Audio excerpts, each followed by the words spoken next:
Dito Hong Kong, PBA ang number 1! Welcome na welcome ang PBA dito sa Hong Kong! Pinoy na Pinoy, laban kung laban! Mula po sa Hong Kong, muli nagbabalik ang 2006 Grand Matador Branding Philippine Cup. Opo, Luzon, Visayas at Mindanao. Wala po kami sa Pinas ngayon. Kami po ngayon ay nasa Hong Kong upang makatid ng kauna-unahang PBA on Tour dito po sa Hong Kong. Ako po si Mon Liboro. Makakasama nyo. Kasama ko rin po dito sa Hong Kong partner ko, si Barry Pascua. Well, eto Pure Foods versus Token Text. Baka itong Token Text na bumiyahe ng pagkalayo-layo papuntang Hong Kong para tungkitin yung kanilang kauna-unahang panalo. Pero siguro sabi ng Pure Foods, hindi, ano kami, balit pupunta rin kami ng Hong Kong para matalo lang. Gusto rin namin manalo. At sino pang hindi gaganahan dito mga kaibigan? Libo-libo po sa mga kababayan po natin ang tumungo ngayon dito po sa Queen Elizabeth Stadium upang matunghayan ang kauna-unahang PBA offering dito po sa Hong Kong. Well, yun ang sinasabi natin. Token Text off to a bad start. Losing to Barangay Niebra ng A21. 0-2. Tag-build up pa naman tong team na to. Under a new coach, 5 bagong players. Pero nakakapapos na. Siguro nga, nag-a-adjust pa sila sa isa't isa. Malay natin, baka nakapag-banding sila dito sa Hong Kong. Oo, hindi lang po banding. Palagay ko, ang tanong nga dito, sino kaya talaga ang puno ng lakas papasok po dito? Ang sarap ng pagkain dito, partner. Yun na nga eh, oh. Baka nga, sa sobrang dami kinainit ng mga to. Hindi makatagpo, hindi, pero tatakbo to. Okay, Ano mga po yan? kaibigan. Tingnan po natin mga kaibigan ang magiging resulta. Dito pong laban na to ng Token Text Frontals at ng Pure Foods Chunky Giants. Kayo po dyan, sit back and relax, panoorin pang aksyon mula po dito sa Hong Kong. Another milestone for the PBA. Sa ikalawang pagkakataon since flying to Indonesia last year, napamuli ng PBA ang larong Pinoy sa Pinoy sa labas ng bansa. Tatangkaing talunin ng Pure Foods Chunky Giants ang Token Text Frontals for the first time this season sa kanilang pagharap dito sa Hong Kong. Samantalang hangad naman ng Frontals na manalo for the first time this conference. Dito na kaya sa Hong Kong lalabas ang signal ng Token Text? Or will the Giants make their first overseas game a memorable one? Pakpak ang walang import! Pinoy sa Pinoy! Laban kung laban!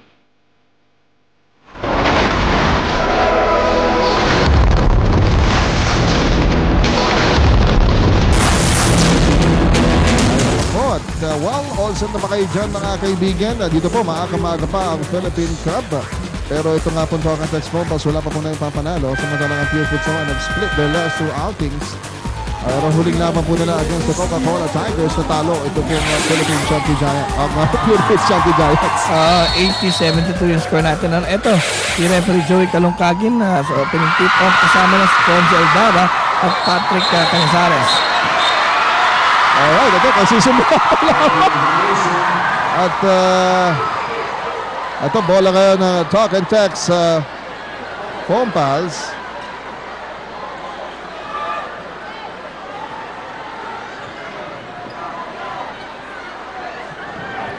Ang ABC Sports din po ay talagang full force na tubungo dito sa Queen Elizabeth Stadium upang ihatid sa inyo. Ito makasaysayan na rito. Macardona. Unang saltas sa starting five dito sa Macardona. 3 seconds naman yung kanyang kakampi. So, jittery start for both teams. Siyempre nakaka-pressure yung sa ibang bansa ka sa harap ng mga kababayan. Iba yun eh. Opo, at ito mga kaibigan. So, bola naman dito ng Pure Foods Chunky Giants. First quarter pa lang. Tumitado na kagad si James Yap. Pati siya nagulat po sa mga reaksyon ng mga kababayan ng Roger Yap. Powering na GM Crest to no avail. At yun pa lamang ang unang mga attempt ng Pure Foods Chunky Giants. Well, what's good about that is dalawang sunod na offensive rebounds sa kuha ng Pure Foods. Kanina pinapatingin na natin ng mga kababayan natin at mga players. Alright. A pass intercepted. Alawang crowd dito sa Queen Elizabeth Stadium. Sabi nga nung mga nakausap tayo, tuwing linggo lang nakakapanood ng game itong mga kababayan natin dito sa Hong Kong eh. Eto live! Kaya excited sila talaga. Well, para di ka lumakasita o lang. Alam mo, one thing dito, sigurado ako, mga kababayan natin dito, alam mo yung basketball nila? Oo naman. Kahit yung Pilipino, kahit nasaan yan eh. Eksperto sa basketball yan. Dito mo, we appreciate the calls of the referee. Well, maaga pa po itong ating first quarter. James Yap firing missing. And Kirby Raimondo, wala pa rin pasok! Tatakbo ito ang Talk and Text phone pass. They go to Victor Pablo. Mapala sa atras yan. Pero this time, short yung kanyang tira. Tatakbo naman ulit ang Pure Foods Champion Giants. Here's Kirby Raimundo. Siya ang nagtitimon. Here's si Roger Yap. Tutak na tira. Wala pa rin! Ano ba yan? Alam mo ang problema kasi hindi sila dito nag-ensayo sa Queen Elizabeth Stadium eh. Sa iba sila nag-ensayo eh. Alright, ito pong Queen Elizabeth Stadium. May magarang stadium po ito. At multi-level ho ito. Kaya po nasa third floor ng isang dambuhalang gusali. Oh! Hindi mo naman. Piping ay Tiantras. Tiantras yan. Natin sa inyo ng bagong tiyang power to the people. Tapos mag-iba itong stadium. Finally, may nakashoot eh. So siguro, dire-diretso na ito. Trito natin ang ating talaan. At ito jittery start ng Pure Foods Champion Giants. Roger Yap. Siya naman. Making a pass to Jun Limpod. But went straight for the layup. Well, siguro, itong si Roger Yap, sabi niya, ang dami nating outside shots na hindi pumapasok. Kailangan take it strong to the hole. Alam mo, may effective way sinasabi mo, partner. Kasi minsan na nakapag-practice dito kahapon dahil hindi available itong stadium. At ngayon lamang sila dito break in dito sa ating venue. Well, actually, itong Pure Foods at Talk and Text kahapon lang din dumating pareho. So, talagang from the airport, diretso sa hotel, kain ng konti, pahinga, practice sila kagad sa ibang venue. Alright, ito yung bound pass. Throwing ay nawala. James Yap will foul and he will get a foul. From Mac Cardona. Old college nemesis, Cardona. Of course, James Yap played for the Red Warriors. Sa madalang Cardona naman para po sa De La Salle University Green Archers. So, dalawang free throws ay ibibigay dito kay James Yap. 3-2 ang ating score. Talk and Text ahead by a point. Ito, paghawak pala ng bola dito, nagwawala na. Kaya nga eh. Mga manonood dito sa Queen Elizabeth Stadium. May ng dala-dala. Historic basket, kumbaga. That's Yun right, ang that's right. kauna-unang basket na nagawa ng PBA dito sa Queen Elizabeth Stadium. Alright. And then 0 for 2. Ito pong si James Yap. From the free throw line, James Yap will foul. In and out, Roger Yap gets control. James Yap, lalapit ito. Papasok. Plus a foul. Ay, parang ang cruel yung outside shot eh, di ba? Diba, ganitong purple sa atin, ayaw ba talaga pumasok yung mga outside shots sa atin? Swerte lang sila, ang dami ng offensive rebound. That's right. And now, James Yap rather sails in for that layup. Meron na siyang bonus free throw. Sablay siya kanina sa dalawang free throws na eh. Ito, bonus free throw nitong si James Yap. 4-3 ang ating score. Pure Foods now with the lead. 1-point lead ng Pure Foods. Bonus free throw is up. It's out Wala pa pa rin. rin. 0 for 3 para dito kay James Yap. Although papasok sa ball game nito, he was shooting 100%. Dahil hindi naman siya tinong bumabiyahe sa Kaya free nga throw eh. line. No? Pero ito, lamang na itong Pure Foods Chunky Giants. Well-run play ng Talk and Text phone pass mula sa kaliwa. Iniikot nila. And they find Harvey Curry sa ilalim. Well, etong si Kirby Raimundo sumubok na humabol. Kaya lang Harvey Curry was very creative din sa iling face. Mike Tingris sablay kanyang hook shot. Ito si Jimmy Lapag nakiraan. At meron nakitang foul ang itong ating referee. James Yap. James Yap yung matatawagan ng foul dyan. That's the first foul. Itong si James Yap. Still ito pong Talk and Text pamambas again. Papaalala po namin siya. Still looking for the first one. What a pass by Jimmy Alabag to Harvey Curry. Happy birthday. Oo, parang birthday pass yun. Dahil ito po si Harvey Curry celebrated his birthday yesterday. And he's a young 27 years old. Yeah, and Harvey Curry owns 4 of the 7 points itong Talk and Text. Pero maganda kasi dun yung itong pasa nitong si Jimmy Alabag. James Yap ito, tutok ko naman sa ilalim. Pero wala.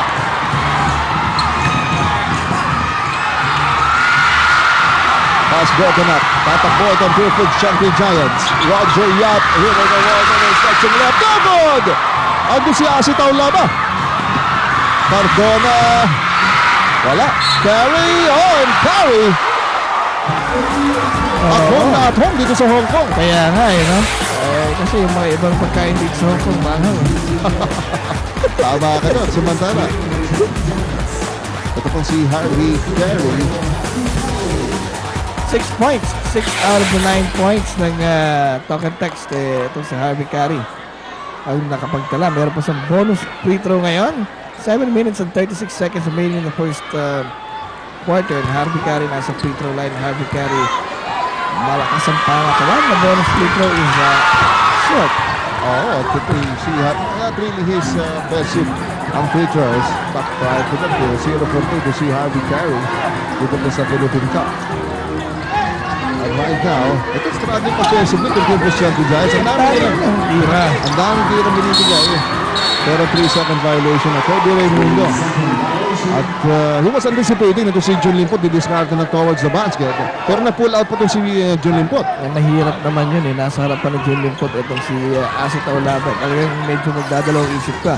But yun yung malaking katanungan, partner, hindi ba? Yung Minnesota Tigers, na-contain nila itong si Ali Pig ng first half. Pero no second half, pinalalasan na ito muli itong si Ali Pig.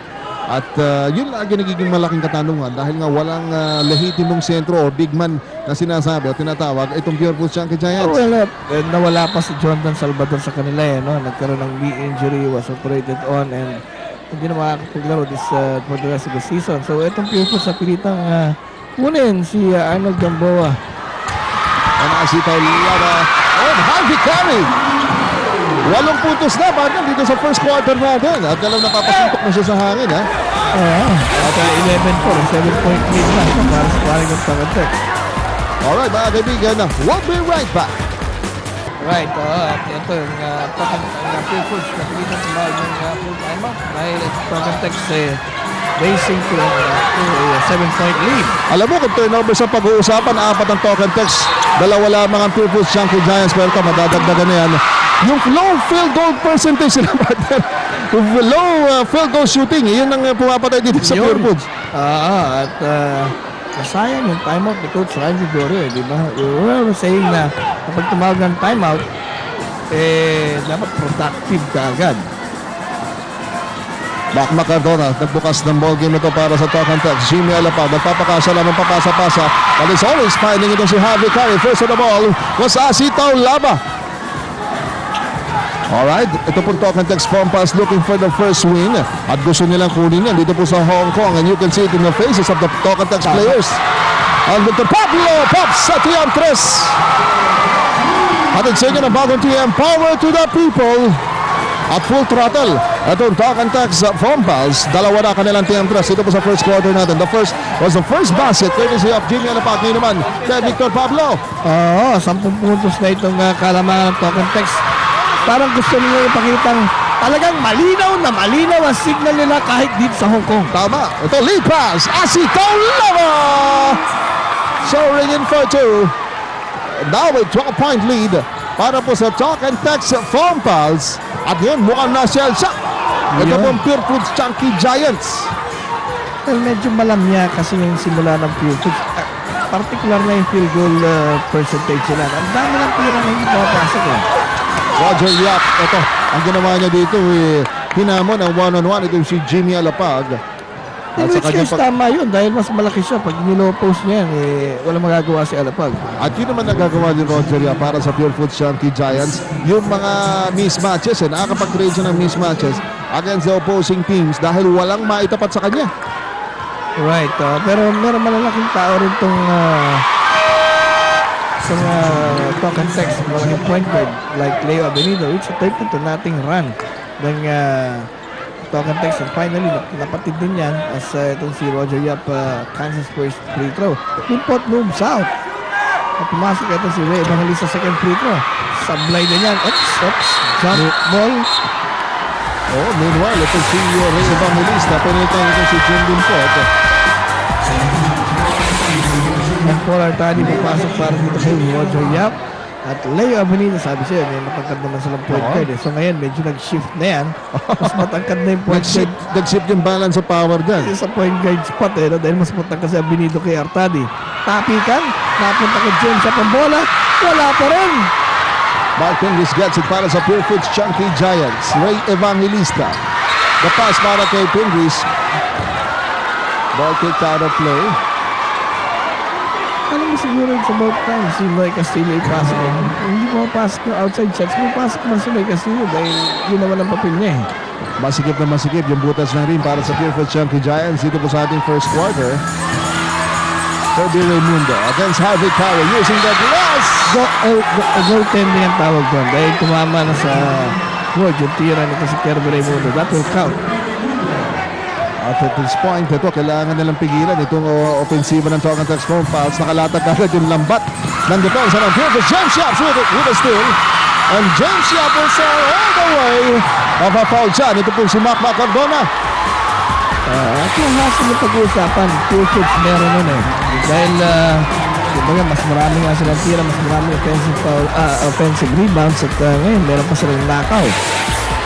James Yap, 3 free throws lang na mimintis nitong si James Yap. And now he visits the free throw line. Let's see if he improves. Mag-i-improve naman ito eh, no? 16-7 ang ating talaan. 4 minutes and 49 seconds remaining in the first quarter. Alam mo, sablay pa rin.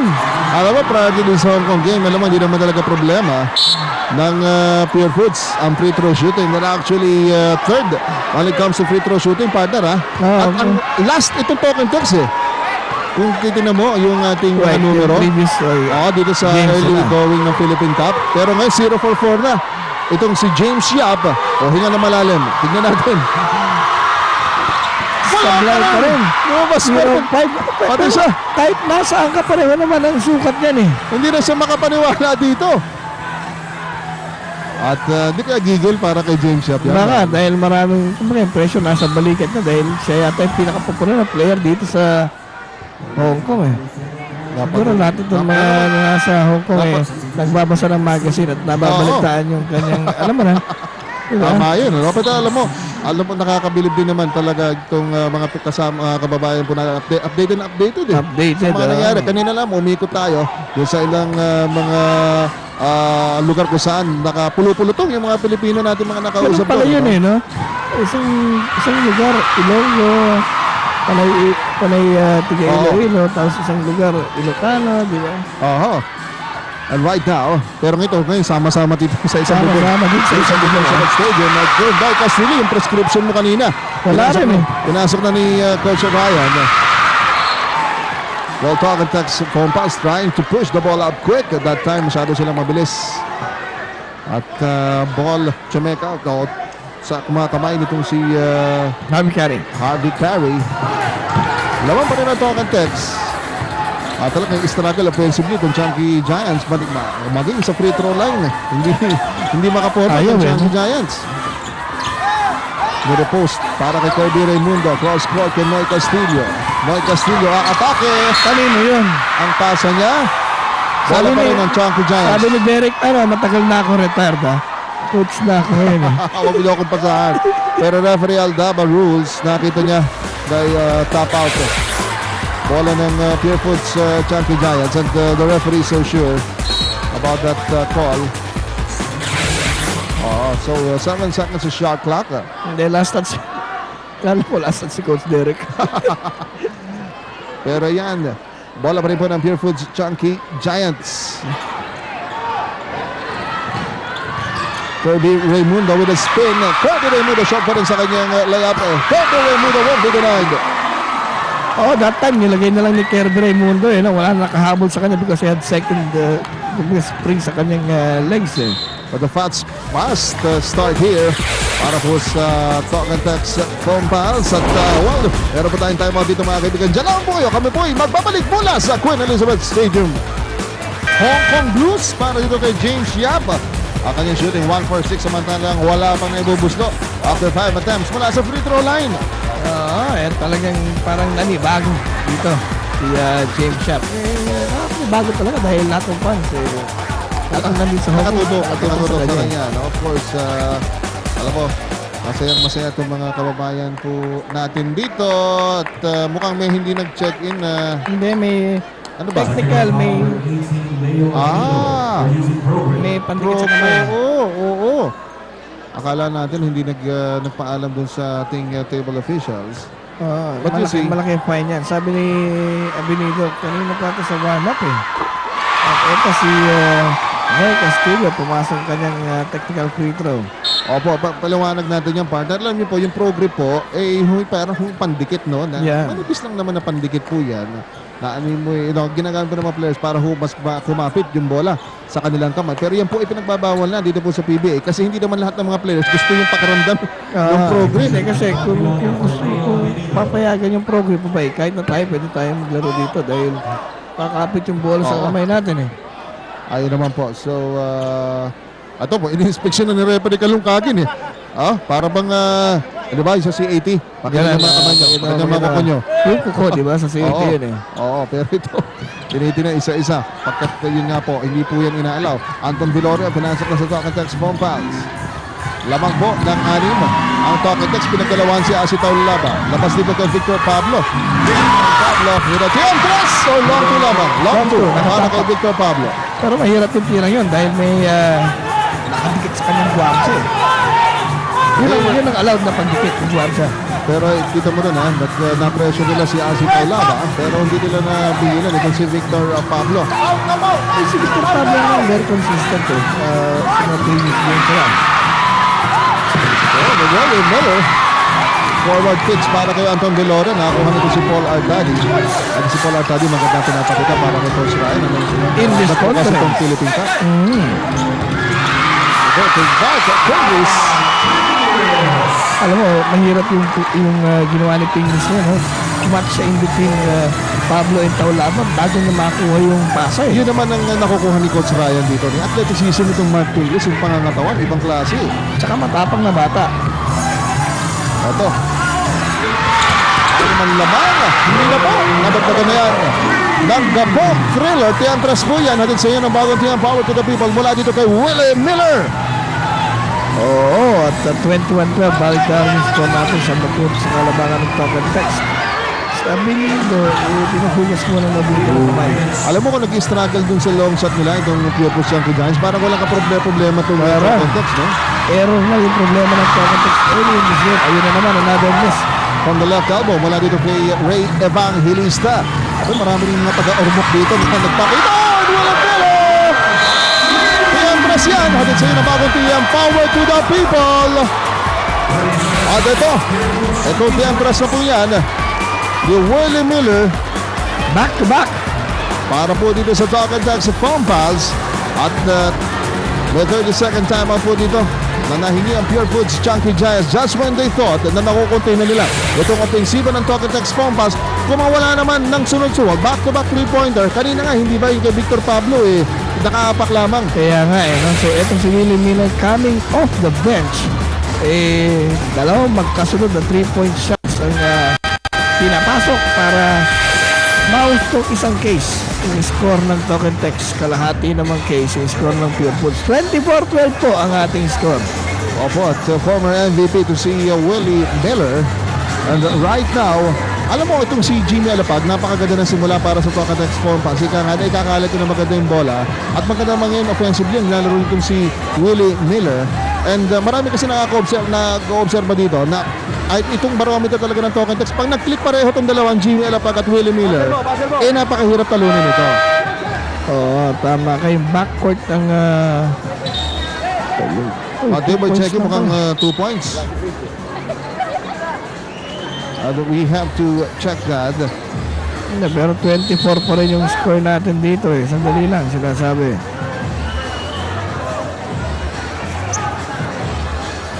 Pero see. Nire-review ng mga table officials natin dito. Mukhang carried yung 3 points. Carried yun. Alright, so alam mo kahit mga biyahe tayo dito ng out of the country, kompleto pa rin ang pasilidad itong ating PBA upang ma-review yung mga kasing sitwasyon. Ito si Mark Pingles. Mark Pingles gets it back. There's no reverse by Mark Pingles. Nagkapala po na nga dito sa panic ng Pure Foods. Panay sa loob na yung kanilang puntos. Alam nila, they realize na hindi pumapasok ka ng outside shots. With 10-point lead para po sa Talk and Text Compass. Palapit na po tayo dito sa huling minuto ng ating first quarter. Harvey Carey started sizzling para dito sa Text. Siya talaga. Kumbaga, kanyang birthday celebration. Pasa ni Artadi. He was trying to set up ito si Noy Castillo pero si miscommunication sa pagitan ni Artadi at Noy Castillo. Behind the para back pass ang ginawa dito ni Paul Artadi. Hindi nakikita yung papasahan niya Under a minute to play. Contrasting talaga yung naging simula ng magkabilang koponan. Talk and Text Compass. Harvey Carey ang nag-pace nitong Talk and Text Compass. So, Willem Melo! Tatlong sunod na para kay Willem Melo. Tiyempre siya natin sa inyo ng bagong TM. Power to the people! Well, imbis na ito si Noy Castillo makapag-ambag ng 3-point shot. Siya yung tinitirahan ito si Willis niya. At Cody Raimundo. Hirap siya doon kay John Ferriols. Ito na naman si Willem Melo. Napas si John Ferriols. John Ferriols, tatlong pinakagat doon. Underneath. Tira niya, bigo. Labas ulit dito mula. Willem Melo na naman. Pasok na naman! Apat na sunod. Para kay Willem Melo. 12 puntos na. Ang Gapo Thriller. TM Gracia natin sa inyo ng bagong TM. Power to the people. 30-14 ang ating score. Biglang-bigla umalago itong Talk and Text. Patapos na itong ating first quarter. Abot pa ba to? Oh, and Cody Raimundo beats the buzzer. Alright, so pull up it, sir. 30 para sa Talk and Text Compass. 60 naman para sa Pure Foods Junkie Giants. Ano po sa inyo yan ng Gold Eagle Beer, sir?